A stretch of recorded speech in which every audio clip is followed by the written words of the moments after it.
to pray. There's no angels where I go, only pieces that are broken, scattered dreams across the floor. I'm home.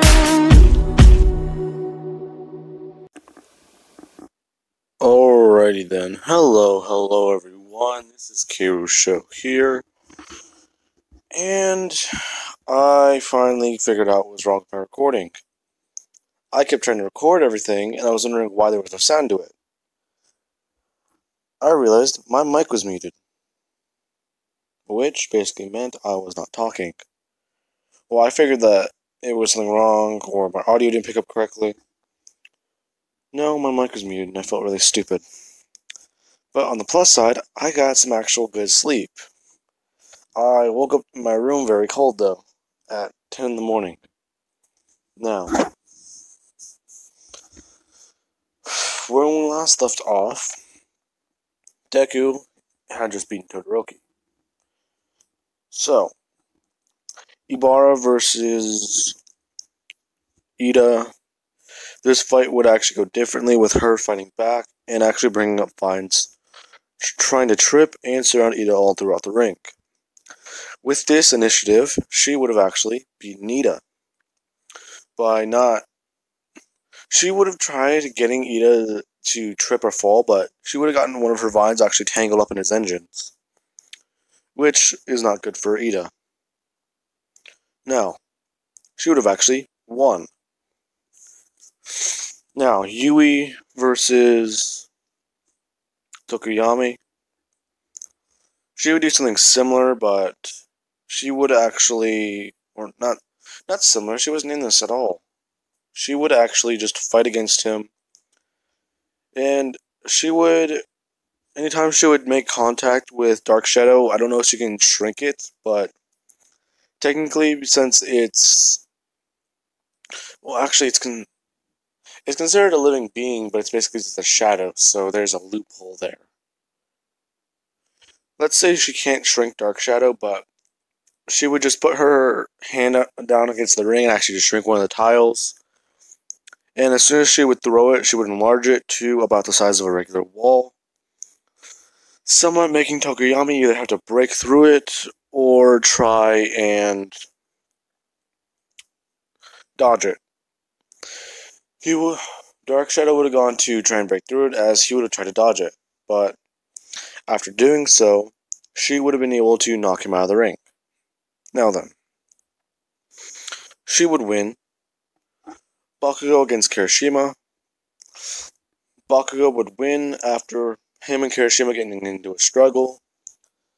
Kirishima would have told him that he can withstand his explosions no matter what he does, and Bakugo would have just started sparking his arms and hands to the point where he can just throw explosions through their grab, which basically means that he turns his entire arms into an explosive hand. Basically what I'm saying is, imagine where his forearms are, he can blow explosions straight out of there. And after doing this, he would have actually broken through Kirishima's defenses by keeping him off guard. Somewhat, does he harden his eyes to prevent them from getting hurt or scratched? No, but let's say that the flash was enough to blind Kirishima for a second, as he would have brought up one of his foot, or broke through their grab and blast him out of the ring. Now then, Deku versus Ibarra. Ibarra would realize that she might not be able to win because his fire can just burn through her telekinesis. Burn through her vines, not telekinesis. That is Deku's other thing. Now then, after they would both walk in, he's telling her that she needs to give up because he's just going to win again. She's telling her that that's not going to happen, and she's actually had a plan for this time. He's asking her what it is, as vines would come out of the ground, actually wrapping around one of Deku's legs. She is saying that she knows he is weakened, and she doesn't want to take advantage of it, but she will in order to win. So he must give up now. He would tell her that that's not going to happen, as he would charge up One For All to about 30%, and start walking towards her. She keeps trying to wrap Deku's legs, and she would actually wrap his entire body in vines, saying that he cannot continue now, so he is out.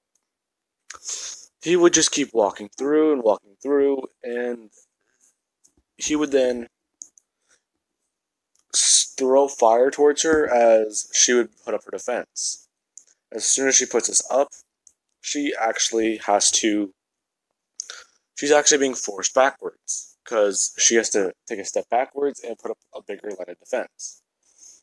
She's not realizing what's going on as she would get to the edge of the ring and realize that he's trying to force her out. Not through physical combat, but just by making her have to put up more defenses, which she would then keep trying to put up, as Deku would immediately just blast her out of the ring with his telekinesis, and by snapping his fingers and having the shockwave cut through her vines, like a blade, a very thin blade. Now, after this, Yui versus Bakugo. Yui probably would not stand a chance at all against Bakugo. In turn, meaning that she would lose. It doesn't matter how much you grow or shrink the ring, Bakugo actually has a stabilized flight, and it can last a bit longer.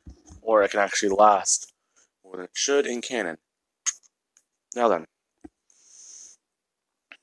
aside from this, Bakugo would win, and now then, the two friends turned enemies face off against each other. The way this goes is Deku would walk into the ring, and he's telling Bakugo that he's not going to win, and this is going to be different. In fact, during the USJ, what happened to me, it was very bad, but I still intend to win this. Even if I'm not at 100%, I will still try and give it my best. Now, Bakugo is saying that that's very noble, but it's not going to matter, because he's going to be the winner here.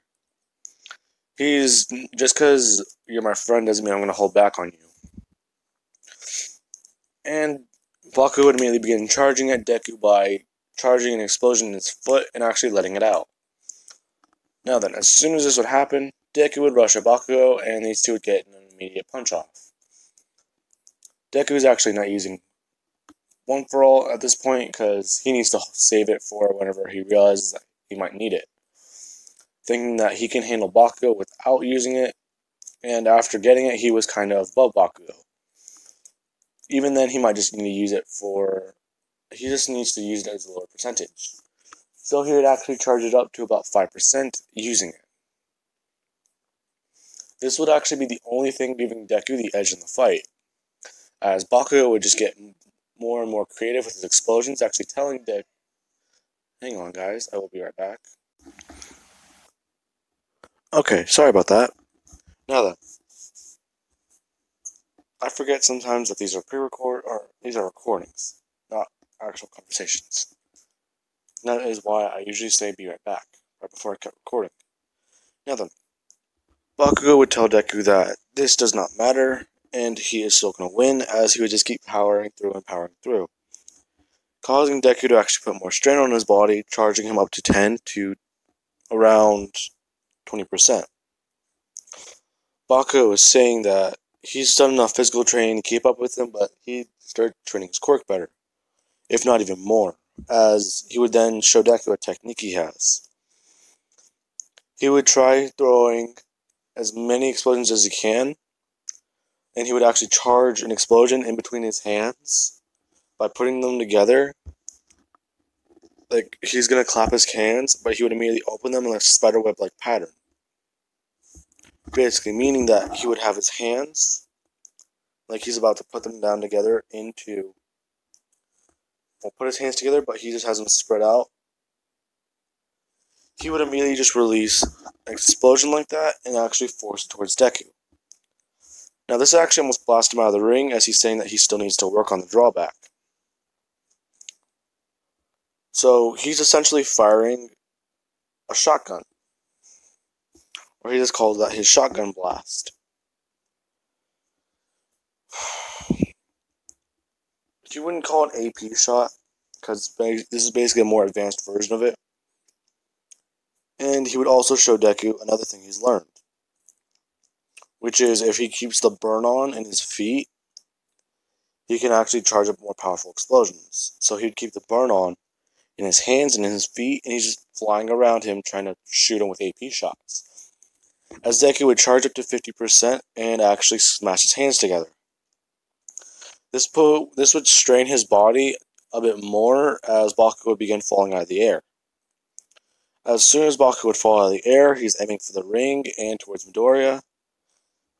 He would immediately be met with Deku's hand and be caught. As Deku would have grabbed him, he would have actually smashed him back into the ring, going for a knockout. This would work a little bit as Bakugo would be disoriented, but he would just get back up again, saying that he's not going to lose. He's here to win, and it's not going to work. We've always been rivals, and now that you have this new power, he doesn't care what he has to do. He will win. As Deku would immediately just say that he understands his frustration, but he doesn't. He is going to win, and he is sorry. As he would then punch Bakugo out of the ring with a 40% of one for all. Now, this would actually leave Bakugo with a few broken ribs and at least a heavy concussion. And Deku would actually he would actually drop to his knees, actually spitting up some blood, and actually tired, as he would turn off his quirk. People are realizing just the physical strain this kid is putting on his body after going through all that during the USJ, saying that he really is just like a judge, fighting until he can't fight anymore. Which is then whenever people would just start cheering him on, saying his name and chanting it. Now, the award ceremony would go similar to canon, but Bakugo is actually calm, and he actually does have, he would have gotten healed by Recovery Girl, and actually, he would have been awarded second place. Deku would get first, and Todoroki would get third. Now, after this, everyone would have to pick hero agencies. Deku would actually pick an agency similar to... He would actually somewhat convince Bakugo to come to the agency with him. Or... Ooh, I know how I can do this. Okay. What happens with the Hero Killer arc? Let me think about this, guys. Okay, I somewhat understand how this will go now. Let's see. Now then. This is when Deku, he would have actually convinced Uraraka and Bakugo to come over to Endeavor's agency with him, as Bakugo can actually train his explosions, and Uraraka can actually learn somewhat of a new fighting style. And Endeavor would have actually sent these out to the kid's friends, because he figured that kid has potential in pushing Todoroki, and in fact, from what that one kid said during his fight with that girl, they were all childhood friends, so it would make sense for them to go to the agencies together, right? At least that's what he was thinking in his head, but he didn't want to say it out loud. So, this is whenever Deku and them were going to the agencies, and Ida would actually come along with them.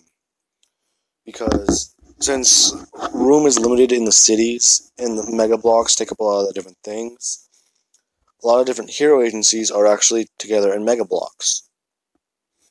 But they're sectioned off on the floors.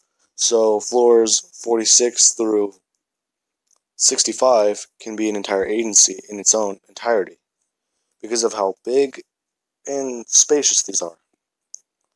Which they would be the taller mega blocks, because they're essentially bigger places, and these agencies can actually pay more for different rooms. So they would have actually been built taller and sturdier. Now then, after this would happen, they would all go into the same building, but they'd go to different floors. As they would then be greeted with Endeavor and his scowl.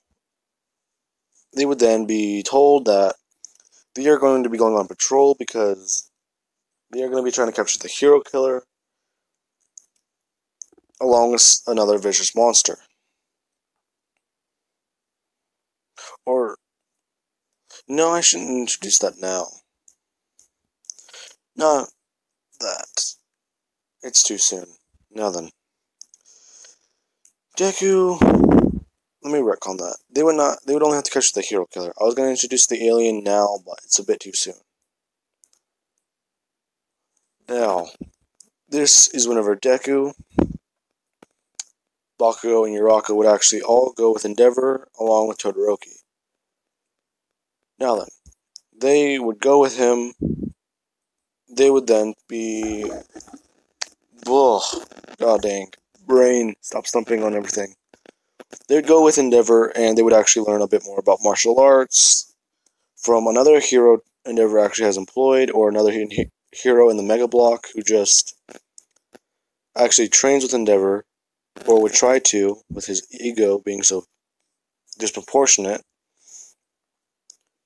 They would try training with Endeavor, or at least teach the other kids, as going to this place would actually be jam-packed, because they would all be training in the gym, or at least a lower level. Endeavor would be teaching Todoroki about how using his fire different and better, and essentially more effective. Deku would actually be training with another hero, actually getting back up to 50% comfortably, if not a little bit uncomfortably, instead of that being the biggest strain he could put on his body. Along with learning to control his fire breath better, and it actually starting to turn blue a bit. Basically meaning that the stream that comes out of his mouth is blue, but whenever it gets further and further away, it starts turning back to orange. And this is whenever they would actually go out and embark on the hero, or the hunt for the hero killer. Now, after they would be going out, they would be... Well, Deku would get the message from Ida saying that... Essentially, it wouldn't be a message from Ida. They would go out and they would be exploring the Mega City, trying to do all this. They would meet into a bunch of different gang territories, going through these areas, and Endeavor would actually tell them that they need to be careful here because these places aren't exactly friendly to heroes. As they would then hear a scream, and they would go to investigate it. Now, the reason why they actually heard the scream this time is because an entire city would resonate a lot of sound. Especially since the fact is, the back alleys, they are essentially long, narrow hallways. So sound would always be bouncing off of them over and over again. So, they would hear this and they'd start running in that direction. They would get there just as the hero killer is about to kill Ida. Deku would have come in and actually drop-kicked the hero killer, sending him flying, and since with Endeavor here, along with essentially 5 students in Class 1A, as Ida would still tell them that they need to be careful, this guy's got... He might know what this guy's quirk is, just don't get cut. He keeps screaming this at them as Deku's telling him that he's an idiot, not to worry, but you didn't even have to try and take revenge. After what happened to me, they could just put your brother in a capsule. Now, the reason why Ida actually went after revenge in this timeline, even though the medicine's more advanced, is the hero killer didn't stop at just crippling Ida's brother. He did something worse than death. He made his quirk useless. What I mean by that is, he was originally in a wheelchair because of I think it was a spine injury. In this timeline, he has no legs. The hero killer chopped them off. Now then, going over that dark and gruesome bit, Ito would be screaming that he wants to make him pay for what he did, and it wasn't right, because essentially taking someone's quirk can be worse than death. He's going over about that.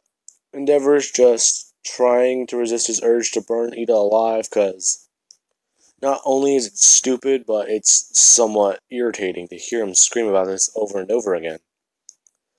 They would then begin fighting the hero killer. Bakugo is actually flying around, trying to keep him out of the air. Essentially, because of how narrow the alley is, they can essentially fight for a long time in the air. Now, Deku and Uraka are jumping around, and she would actually be able to take out a lot of his weapons by just tapping on them. And as soon as they would start pulling Stain up, he would just have to unlatch them. But he would always try and grab a knife. Along with Todoroki freezing the alleyways and freezing up to a certain point, essentially making an ice dome over them. Now then, Deku would have eventually been able to take out the hero killer by punching him hard enough in the face, as Ida would get up and he would try and join the fight. But he would be told that this isn't his fight, that he's essentially he's fighting for revenge, which is nothing a hero should do. And it was actually Todoroki saying this, so Ida would have actually had to sit out and actually help Native with his wounds. Now then, they would take down the hero killer, and the Nomu attack is actually not happening,